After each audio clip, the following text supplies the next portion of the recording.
Hello বন্ধুরা, আসসালামু আলাইকুম। আমার চ্যানেলে আপনাদের আরও একবার স্বাগতম। আজকে আপনাদের দেখাবো শশা কীভাবে চাষ করতে হয় এবং আপনারা কোন জাতের শশা চাষ করলে আপনারা লাভবান হবেন। আমি অলরেডি একটা ক্ষেতে চলে আসছি। এটা হচ্ছে আমার একটা মামার শশার ক্ষেত। এখানে এই যে জাতগুলো রয়েছে এটা হচ্ছে মেসি। মেসি হচ্ছে আপনার গরমকালের একটি জাত। আপনারা যদি লক্ষ্য করেন তাহলে দেখবেন যে এখনও আমার মামা অলরেডি মাছা দেওয়া শুরু করেছে। অলরেডি আপনারা দেখতে পারবেন যে একটি করে গাছে কতগুলো করে জ্বালা চলে আসছে। আপনারা দেখতে পাচ্ছেন এখানে একটি সুস্থ সবল গাছ রয়েছে এবং এই গাছে আপনারা যদি লক্ষ্য করেন তাহলে দেখবেন প্রতি গিটে গিটে জ্বালা, মানে প্রতি গিটে গিটে অলরেডি ফল চলে আসছে।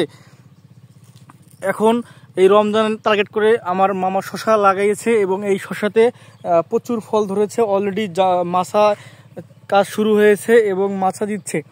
আপনারা যদি লক্ষ্য করেন যে প্রতিটি গিটে গিটে জালি চলে আসছে, এটা আশা করা যায় আর এক সপ্তাহের মধ্যে হারভেস্ট শুরু হয়ে যাবে। আপনারা যদি লক্ষ্য করেন তাহলে দেখতে পাচ্ছেন যে শুধু শশা আর শশা, এটা এক সপ্তাহের মধ্যে আশা করা যায় হারভেস্ট শুরু হয়ে যাবে। এই যে অলরেডি মাছার কাজ শুরু হয়েছে, এই যে শশার মাছার কাজ অলরেডি চলতেছে এবং আপনারা দেখবেন যে কীভাবে শশার মাছা দেওয়া যায় এবং কীভাবে আপনারা শশা চাষ করবেন এবং আপনাদের শশার পরবর্তীতে আপডেট অবশ্যই দিব। এতক্ষণ আমার ভিডিও দেখার জন্য আপনাদের অসংখ্য ধন্যবাদ। আসসালামু আলাইকুম।